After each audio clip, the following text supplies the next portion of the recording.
going, and it was a good, basically a good way to serve the public. But what's going on now, this sort of open attack on teachers, I just can't understand it. I don't know. It's probably just as easy to understand as the Middle East. Yeah, that's madness too, isn't it? Yeah, I don't understand it, but yeah, Gaddafi's still mowing his people down with machine guns and gunships and planes and bombing them and everything, I think. Yep, he didn't go out as easy as Mubarak did out of Egypt there. Right. Well, he doesn't mind killing people, thousands of them. Okay, well, Chris, enough of the good news. Yeah. I want to say hi to everybody that listens and watches, and I'll be back in a week. So, 2 weeks, actually, because we're going to have our ex-district attorney, Jim Subjack, on next week. Yeah, I think he's going to have Dave Narducci again. Good. That's my guess. Well, I don't know. I haven't got the official story yet, but... Well, we'll find out. Have a great show. All right, you have fun, Reed. Yeah, give my best to Broadway. Okay. Okay, bye-bye. Bye. Okay, I guess we got another phone call. If my dad will be so kind as to switch it over. I think we've got another phone call. Good morning. Good morning, Chris. How are you? I'm doing fine. How are you, John? Good. I'm down here in Texas, and everything was going real well with the weather till last night. It dropped about 43 degrees. Is it cold up there or what? Oh, yes. It's nice and raining out here. We just had a call from Reed. He said it's 40 over in New York City. Yeah, it seems to be a general pattern across the United States at the moment, but it'll warm up again soon. Oh, I'm pretty sure. Mm-hmm. I was just talking about the seniors are going to go on a trip in June on the Chautauqua Belle. I said that's as long as the lake thaws. Because you don't know if it's going to thaw by then.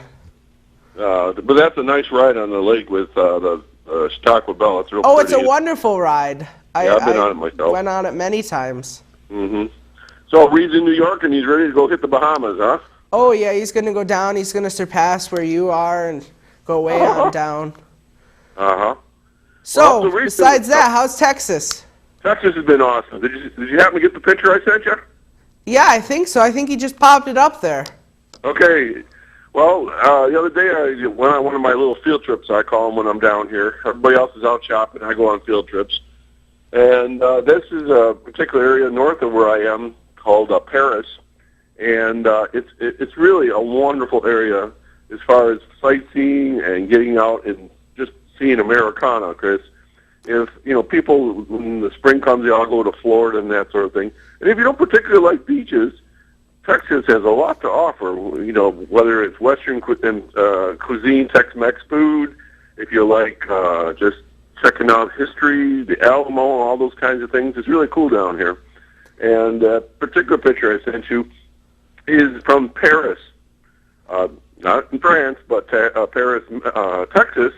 And there at the Civic Center, they've got a little facsimile of the Eiffel Tower, but of course they have to put their cowboy hat on top. Yeah. And so it was pretty cool. But yesterday we went to probably one of the oldest flea markets in the United States. It's about 150 years old. Wow, that is old. Trade and Market Days, but it's a flea market. And I got to tell you, it's probably the size of the Hamburg County Fairgrounds. It's huge. Yeah, that sounds like it's a pretty big flea market there. Right. But anyways, it's a good time, and as I said, the people down here are wonderful, and yeah, we've been enjoying ourselves. But I understand that you have a guest on the show today that's going to talk about sports. Is that true? Yes, Steve's here. He's going to talk about basketball, and we might even get into football if I lose something on basketball to talk about. Okay, well, I know I know you probably want to get to your guest and what you're talking about, so I'll just kind of leave you with this thought, and then I'll see you guys next week in the flesh. Do you know what the state religion is in Texas? No, I don't. Football. Football? That might be about right. Football down here is like football up our way on super steroids. In high school, they've got practice buildings, like indoor facilities that would match the Buffalo Bills, and that's at the high school level. Now, are you talking about football like the NFL or football like soccer? Football is in NFL football. Oh, okay, because, you're down near the Spanish people, and they consider football soccer. Right. No, that would be a little different, but this is good old American football. Down here, high schools are measured sometimes by how many kids make it into the draft or go on to big, name colleges and all that sort of thing. So sports down here is huge, and in Texas, everything's big. So listen, I won't keep you long. I just want to say hello to everybody.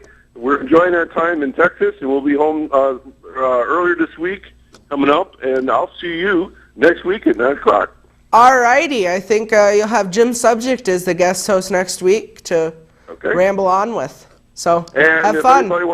If you want to follow up on my travels from Texas, Silver Magazine, my column, I'll be writing probably next issue on this. So good talking with you. Have a great weekend, and enjoy the rest of the day, guys. All righty. Thank you very much. Okay, take care. Bye-bye. All righty. Now we'll see if we have a PSA ready, and then we'll get into talking about basketball. Do we have a PSA ready yet? All right, we'll wait for it.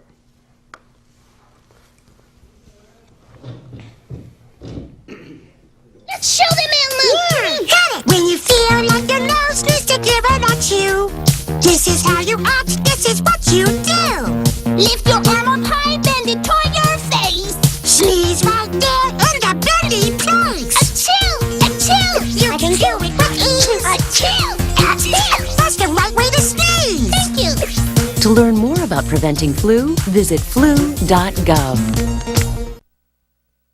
After getting over a cold that I've had for about 2 weeks now, I still got a bit of it, but that is a very, very pertinent thing to talk about because I know my brother's got it now, and my father's got it now, and I'm pretty sure I'm going to give it to everyone here because they all love this.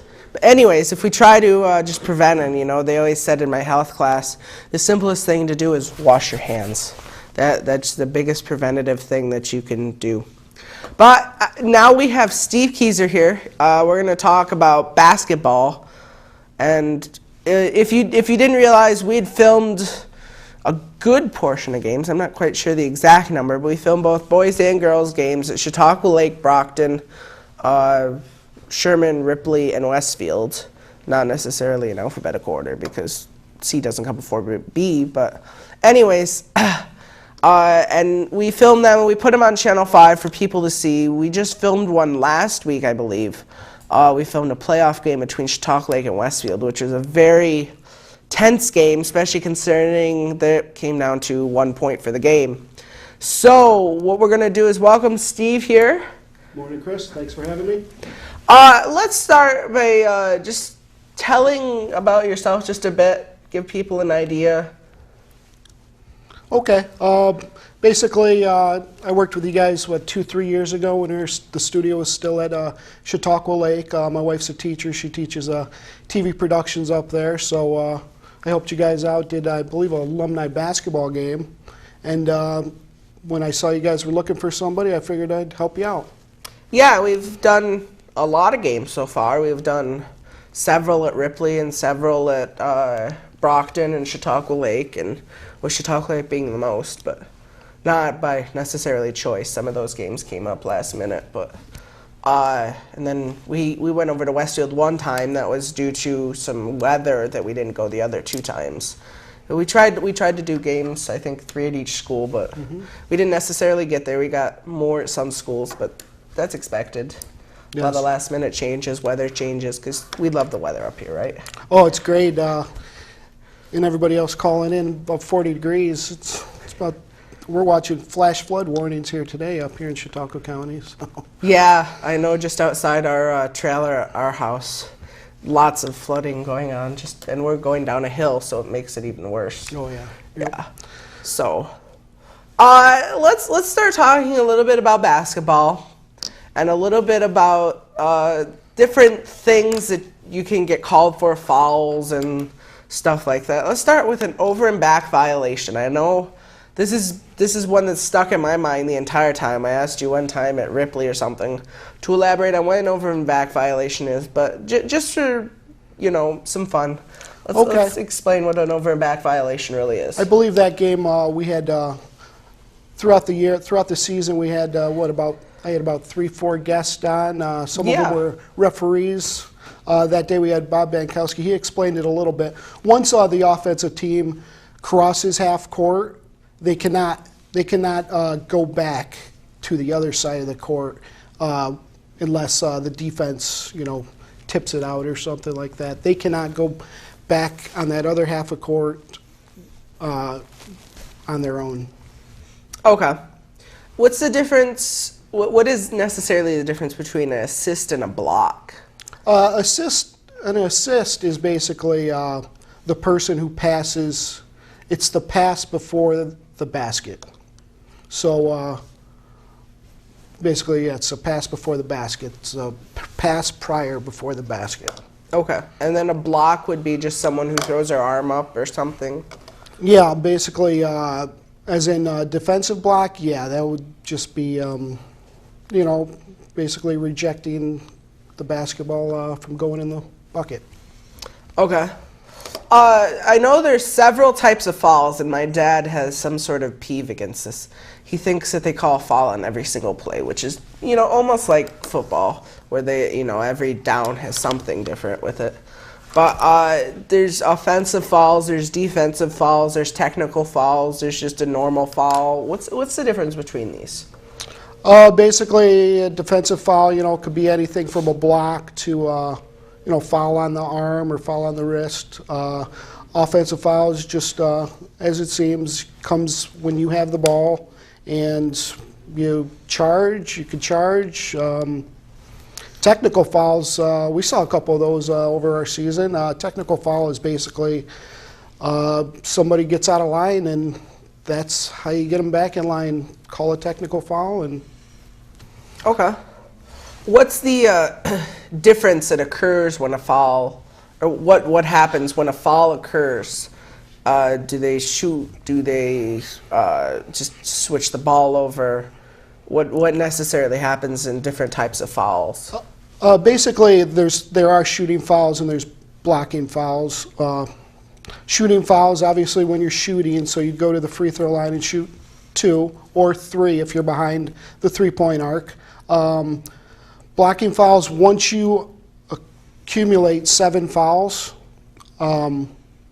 anything over 7 fouls, you're going to go to the line automatically and shoot whenever you get fouled. As far as, and that's over 7 fouls, you're going to go to the free throw line regardless of shooting or non-shooting foul. Okay. Specifically, so a block is a foul? Yes, block would be a foul, and once your team fouls reaches 7, you go to the free throw line. Okay. I know that was always something I was listening to you, and I would hear you say something like 4 team fouls, and I thought you said 14 fouls. No, that's exactly why you track that. That's exactly why you track that, the team fouls, because once it gets over 7, you get 1 free throw, which I know you heard me say a lot, 1 and 1. Yeah. So if you make the first, you get to shoot a second, and then once you go over 10 team fouls, it's automatically 2 shots. And with that 2 shots, does that mean if you make the first one, you get a second one, or if you don't make the first one, you still get the second one? That would be automatic once it reaches over 10 team fouls. Okay, so 1 and 1 means that if you lose the first, then you lose it all. Right. If you miss that first one, there is no second shot, and that comes in between 7 and 9 fouls, I guess. Okay.